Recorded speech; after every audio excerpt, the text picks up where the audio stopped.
जय हिंद दोस्तों। आज हम लोग देखेंगे सोर्स ऑफ एनर्जी का जो ये तीसरा वीडियो है। इसमें से हम लोग आगे पढ़ेंगे जो अब तक पढ़ चुके हैं। पवन ऊर्जा। पवन ऊर्जा क्या है?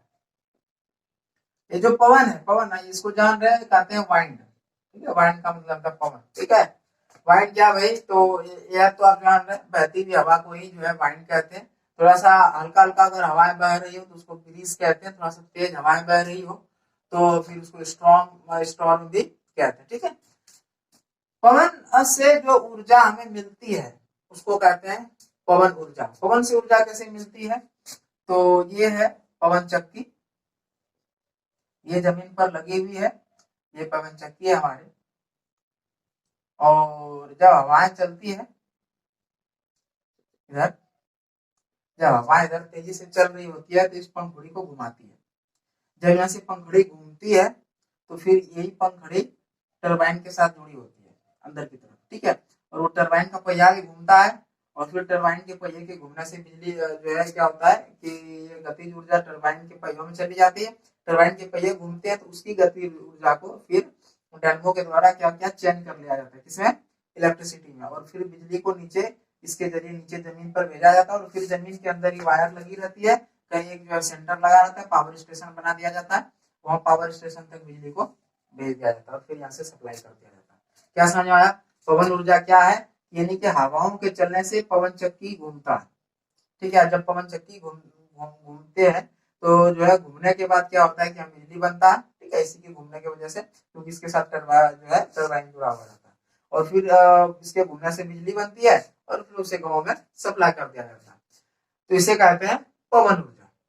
पवन ऊर्जा जो है हमारे देश में, हमारे इधर झारखंड में नहीं है लेकिन हमारे देश में कई जगहों पर है। जैसे कि कन्याकुमारी, उधर जो है पवन ऊर्जा से बिजली की आपूर्ति की जाती है।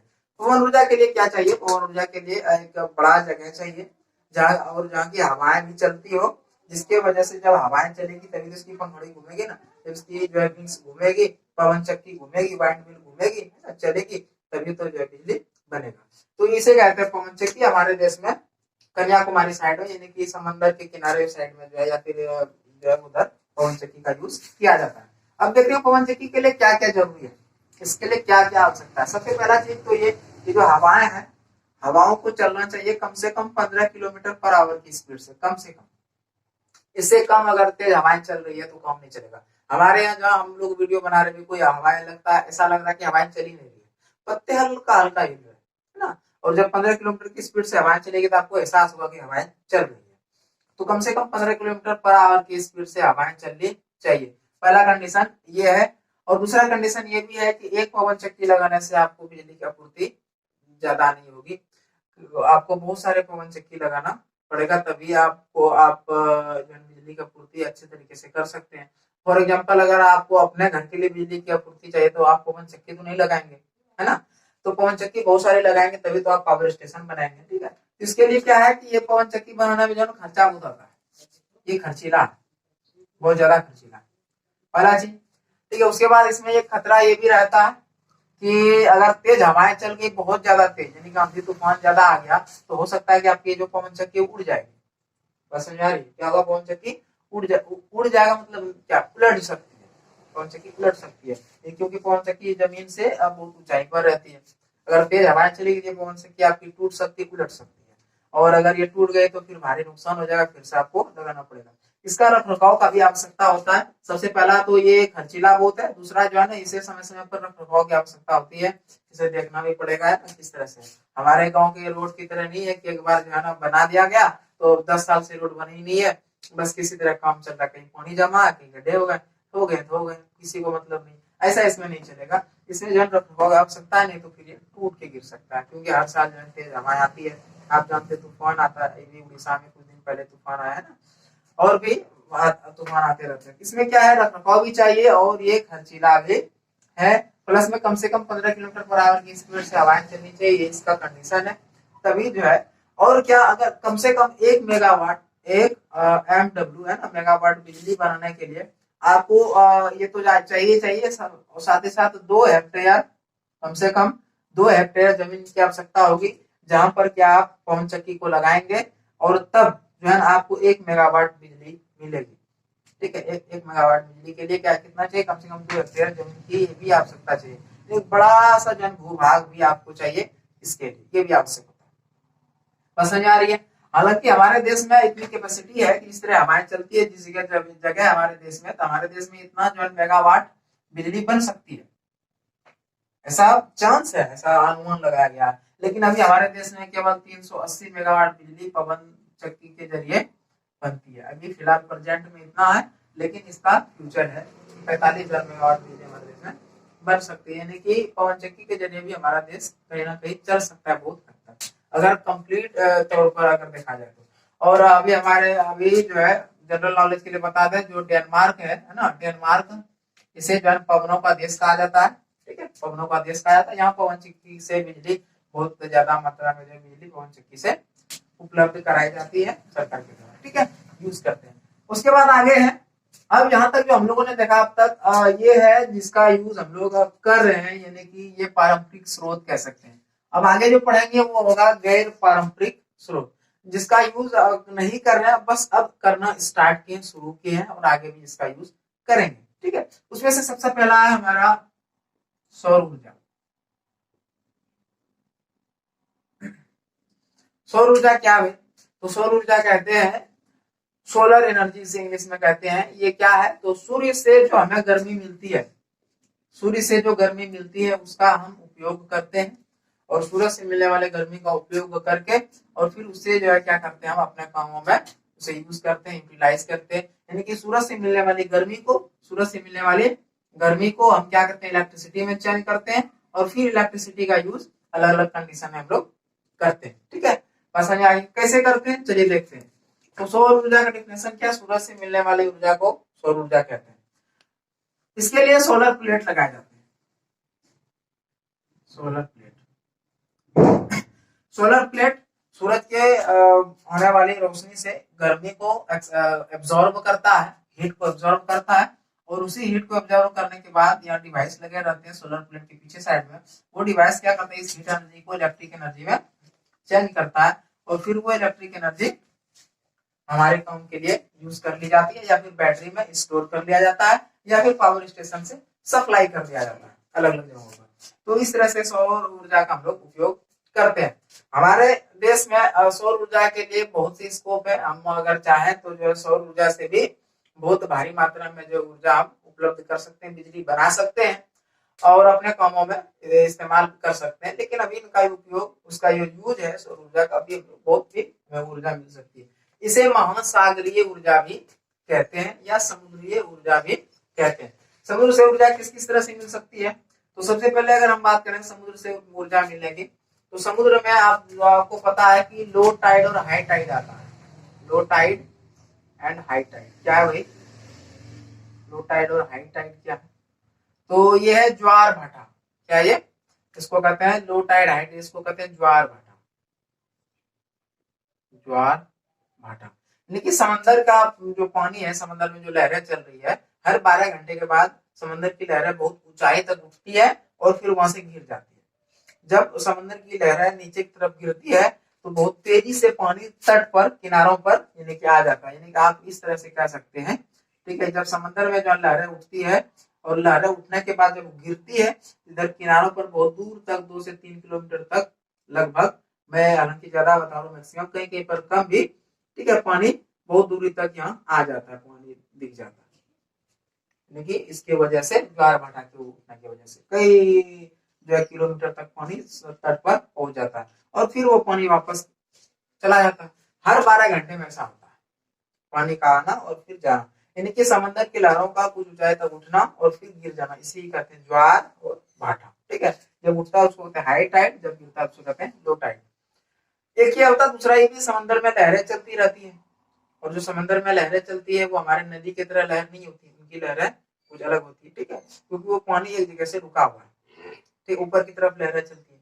तीसरा चीज में क्या होता है समंदर में, कि समंदर का पानी ऊपर में जिस तरह से गर्म होता है, नीचे उस तरह से गर्म नहीं होता है। यानी कि पानी तेजी से गर्म या तेजी से ठंडी नहीं होती, धीरे धीरे गर्म होती है और धीरे धीरे ठंडी होती है। यानी कि अगर सूरज की रोशनी की वजह से समंदर के ऊपर क्या लेयर का पानी अगर गर्म हो गया, तो नीचे जो लेयर का जो पानी है वो ठंडा रहता है, और ये जो डिफरेंस है दोनों का, इस डिफरेंस से भी आप एनर्जी हासिल कर सकते हैं। जो तरंग चल रही है समंदर में, जो तरंग चल रही है उसके साथ अपनी एक ऊर्जा होती है। तरंग आप जान रहे हैं, इस तरह से तरंग को शो करते हैं, इसके साथ अपना एक ऊर्जा होता है, तभी तो ये चल पा रहा है। इस ऊर्जा को जब आप यहाँ से निकाल कर अपने काम में यूज करेंगे, ठीक है, इस ऊर्जा को जब आप हासिल कर लेंगे, इसे कह सकते हैं आप तरंग ऊर्जा, ठीक है। और दूसरा, अब मैंने आपको बताया दूसरा क्या चीज है, जो हाई टाइड और लो टाइड आता है उसके वजह से भी आप ऊर्जा ले सकते हैं। जब हाई टाइड होता है तो पानी अंदर की तरफ जाता है, ठीक है, और जब लो टाइड होता है तो पानी इधर किनारों की तरफ आता है। तो यहाँ भी आप टरबाइन को लगाकर, ठीक है, इस पानी के वजह से जो पानी का आना और जाना होता है, जिसमें आप टरबाइन को लगा के और फिर टरबाइन से आप बिजली प्राप्त कर सकते हैं। इसकी गतिज ऊर्जा में आप टरबाइन लगाएंगे और टरबाइन की गतिज ऊर्जा से फिर क्या कर सकते हैं, आप बिजली प्राप्त कर सकते हैं, इलेक्ट्रिसिटी प्राप्त कर सकते हैं। और ऐसा यूज भी हो रहा है, ठीक है, अभी बिजली मिल भी रही इस तरीके से। लेकिन इस तरह से बिजली का यूज मिलना और पावर स्टेशन सप्लाई करना, पावर स्टेशन फिर गाँव में भेजना बहुत ही टफ और बहुत ही क्रिटिकल है, प्लस में रिस्की भी है। इसका यूज वही करते हैं जो समंदर में रहते हैं, समंदर में ही जिनको रहना है, जैसे हमारे जो नेवी है वो इनका इस तरह के जो है एनर्जी का यूज कर लेते हैं, करते भी है, क्योंकि इन्हें वही रहना होता है, ठीक है। लेकिन वहां से सप्लाई जो है पृथ्वी पर, पृथ्वी नहीं यानी कि जमीन पर सप्लाई वहां से भेजना टफ हो सकता है, ठीक है। दूसरा क्या, उसके बाद मैंने क्या बताया कि जो समंदर का जो ऊपर जो टेम्परेचर है, मान लो अगर यहाँ का टेम्परेचर हो गया 80 डिग्री, तो कम से कम 20 डिग्री सेल्सियस का टेम्परेचर का अंतर होना चाहिए। तो पानी जो समंदर में जो नीचे का पानी है ये तो अभी गर्म हुआ नहीं है, ठंडा है। और अगर नीचे जो है पानी टेम्परेचर मान लो कि 40 डिग्री है, थोड़ा सा हल्का अगर गर्म हो भी गया है, तभी इसका टेम्परेचर आप देख सकते हैं, टेम्परेचर का जो डिफरेंस है वो है 40 डिग्री का। ऐसे कंडीशन में भी क्या होता है, टेम्परेचर नीचे से ऊपर की तरफ और ऊपर से नीचे की तरफ जो है टेम्परेचर का आदान प्रदान होता है, यानी कि जब ये गर्म हो गई है अब धीरे धीरे नीचे की तरफ भी ये हीट जाएगा। तो जो है यहाँ से भी क्या कर सकते हैं, इस यहाँ से भी आप एनर्जी को बाहर निकाल सकते हैं। ये ऊर्जा, भूतापीय ऊर्जा क्या है, आपने सुना होगा कभी कभी अचानक कहीं से पानी निकलना शुरू हो जाता है और लोग कहता है भाई करामत हो गया, करामत हो गया, जादू हो गया। साइंस कहता है कि कोई जादू नहीं हुआ, नॉर्मल सी चीज है। कैसे, मान लो कि ये, ठीक है, जमीन का टुकड़ा है, कहीं से अचानक पानी निकलना शुरू हो गया, अचानक पानी के फवारे छूटने लगे हैं ना, ऊपर की तरफ जा रहे हैं, पानी के फवारे ऊपर की तरफ जा रहे हैं, इधर भी जा रहे हैं, इधर भी जा रहे हैं, ठीक। तो क्या कहा जाता है कि इसके अचानक वह पानी निकल रहा है, कुछ खास बात है। साइंस कहता है कि खास बात क्या है, इसके नीचे है ना, मिट्टी के नीचे कभी कभी ऐसा होता है कि जो गर्म लावा जो मिट्टी के नीचे से बाहर की तरफ निकलता है ज्वालामुखी के रूप में, कभी कभी ऐसा होता है कि मिट्टी के नीचे से बाहर की तरफ निकलना तो चाह रहा है, लेकिन उनकी इतनी कैपेसिटी नहीं है कि हम मिट्टी से बाहर निकल जाए, और वे कुछ दूरी पर वो लावा जो है कुछ दूरी पर आके रुक जाते हैं, कुछ दूरी पे आके रुक जाते हैं। तो लावा तो क्या है, पूरा आग ही है, ठीक है, पूरा आग ही है लावा। तो जब नीचे की तरफ से जब ऊपर की तरफ निकलते हैं और यहाँ पे जब आप रुक जाते हैं इस जगह, और इस जगह अगर पानी का जो है लेयर हो, जिस जगह लावा रुका है हो सकता है उस जगह पानी का लेयर हो, अगर ऐसा होता है तो क्या होता है, इसके लावा की वजह से क्या होता है, इस जगह का पानी गर्म हो जाता है, पानी इस जगह का गर्म हो जाता है। और जब पानी गर्म होगा तो जब पानी गर्म हो जाएगा तो ऊपर की तरफ निकलना चाहेगा ना, क्योंकि गर्म होने के बाद तो वेपर बन जाएगा, भाप बन जाएगा, और जब भाप बनता है तो हल्का हो तो ऊपर की तरफ निकलता है। और इसको कहीं जो है छोटी सी सुराख मिल जाती है भाप को ऊपर की तरफ निकलने की, छोटी सी सुराख मिल जाती है। तो कभी कभी क्या होता है, यहाँ से वेपर ही निकलने लगता है हल्का हल्का, और अक्सर ऐसा होता है कि यहाँ से वेपर को बाहर निकलते निकलते वो वेपर नहीं रहता, एक्चुअली क्या हो जाता है, बाहर की तरफ अर्थ पर आते आते क्या होता है, पानी में ट्रांसफॉर्म हो जाता है, चेंज हो जाता है, जिसकी वजह से जो है पानी निकलने लगता है। तो जहां भी पानी निकलता है तो उससे इस तरह से फव्वारे नहीं निकलते, जैसे जनरेटर वाला फव्वारा निकलेगा कि बहुत दूर चला गया, ऐसा नहीं होता है, बस लगता है कि पानी निकल रहा है ना, थोड़ा सा उबल रहा है, इस तरह से पानी निकलता है। ये कंडीशन होता है कि यहाँ जो है गर्मी है, इस गर्मी की वजह से पानी क्या हुआ, वेपर बन गया और भाप बन के जब उड़ने लगा ऊपर की तरफ, उसको कहीं सुराख मिल गया, उस सुराख से वो जो है ऊपर की तरफ आ जाता है, हमेशा बाहर नहीं निकलता, कभी कभी जो है निकलने के लिए उसको रास्ता नहीं मिलता तो बाहर नहीं भी निकल पाता है, और जहां उसको रास्ता मिल गया तो क्या हुआ कि पानी बाहर की तरफ निकलने लगता है। यहाँ से भी आप ऊर्जा की प्राप्ति कर सकते हैं। कैसे, यहाँ से एक रास्ता यह है कि जो है ऊर्जा की प्राप्ति कैसे किया जाता है कि जब इस आग की वजह से जब पानी गर्म होता है कि भाप बनता है, क्या किया जाता है कि यहाँ पे संयंत्र लगा दिया जाता है, यानी कि यहाँ पे वेपर लगा दिया, सॉरी पाइप लगा दिया जाता है। और अब क्या होगा, यहाँ जो भाप बनेगा, यहाँ बड़ी पाइप लगाई जाती है चौड़ी मात्रा में। और कुछ इस तरह समझते हैं, मान लो कि ये पूरा लावा है इतना बड़ा, ठीक है, ये जो है पानी पूरा गर्म हो गया है ना, यहाँ तक सारा पानी गर्म हो रहा है, एक ही साथ तो नहीं होगा, गर्म हो रहा है, तो भाप बन रहा है, इतना चौड़ी, इतनी चौड़ी जो है मोटाई वाली पाइप लगा दी गई। और धीरे धीरे धीरे धीरे जब इस पाइप को ऊपर किया गया, तो पाइप को थोड़ा सा पतला कर दिया, फिर पाइप को जहाँ आगे ले जाया गया वहां थोड़ा सा और मोटाई घट गई, थोड़ी सी और दूर जाने के बाद मोटाई पाइप की और घट गई। और जहाँ संयंत्र लगा हुआ, जहाँ टरबाइन लगा हुआ संयंत्र में, ठीक है, जो टरबाइन के पास पाइप की मोटाई बहुत कम कर दी जाती है, यानी कि यहाँ से बहुत ज्यादा भाप निकलता है और वहां आगे जाकर किनारे पर उसका साइज बहुत कम हो जाने की वजह। ओके, तो क्या देख रहे थे, यहाँ से भी जो है क्या क्या पाइप बड़ा साइज में रहता है, ठीक है, यानी ज्यादा मोटाई रहता है, और फिर संयंत्र तक पहुंचते पहुंचते पाइप की मोटाई बहुत कम हो जाती है, और इसकी वजह से वहां जो है भाप तेजी से निकलता है, और फिर वहां जो टरबाइन के पंप, टरबाइन को लगा दिया जाता है, फिर टरबाइन घूमता है, और फिर बाकी तो आप जानते हैं बिजली जो है आगे जिस प्रोसेस से बिजली बन जाती है।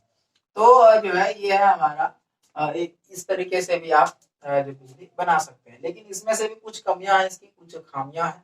खामियां क्या है कि अब मान लो कि लावा निकला और लावा से पानी गर्म हो, लेकिन कितना देर तक ही लावा गर्म रह पाएगा, क्या पता कुछ दिन के बाद ही लावा ही ठंडा हो जाए, तो फिर आप जितना सारा पाइप लगाए तो पाइप को आपको निकालना पड़ेगा, खोल के वापस ले जाना पड़ेगा, ये रहता है, ठीक है। दूसरा रहता है कि जहाँ पे जो है ये निकल रहा होगा उसी का गाँव वगैरह हो, तो फिर दिक्कत हो जाएगा, पाइप लाइन बिछाना है ना, ये रहता है। प्लस प्लस ये भी है कि यहाँ विद्युत की आपूर्ति बहुत कम यहाँ से हो पाती है, ज्यादा नहीं हो पाती है ना, क्योंकि लावा किस हिसाब से पानी को गर्म कर रहा है, कितना वेपर बन रहा है, ये इस पर भी निर्भर करता है। ठीक है, उसके बाद है नाभिकीय ऊर्जा। क्या है भाई, उसके बाद है नाभिकीय ऊर्जा। चलो देखते हैं नाभिकीय ऊर्जा क्या है, लास्ट आखिर बच गया है नाभिकीय ऊर्जा। नाभिकीय ऊर्जा में आपको देखना पड़ेगा, एक होता है नाभिकीय संलयन और एक होता है नाभिकीय विखंडन। ऐसा माना जाता है, हमारे साइंटिस्ट मानते हैं कि जो हीलियम है, हीलियम है ना, नियॉन, ये अकेलिय गैस है, अभिक्रिया नहीं करते, रिएक्शन नहीं करते, लेकिन सूरज है ना, सूरज वहां पर जो है ना, सूरज के सतह पर यही अभिक्रिया करते हैं, हीलियम और नियॉन ही रिएक्शन करते हैं, और ऊर्जा की आपूर्ति होती है, और इतनी भारी मात्रा में ऊर्जा की आपूर्ति होती है। आप देख रहे हैं जो है हमारे पृथ्वी पर रोज इतनी गर्मी पड़ती है, रोज इतनी गर्मी आती है, और कितने सालों से, 5 करोड़ वर्षों से जो इतनी गर्मी पड़ रही है, और आगे भी 5 करोड़ सालों तक ये ऊर्जा मिलती रहेगी। इतना जो है ना इसके नाभिकीय संलयन से इतनी ऊर्जा निकलती है, आप समझ सकते हैं, ठीक है। तो नाभिकीय संलयन और नाभिकीय विखंडन क्या है, ये समझते हैं।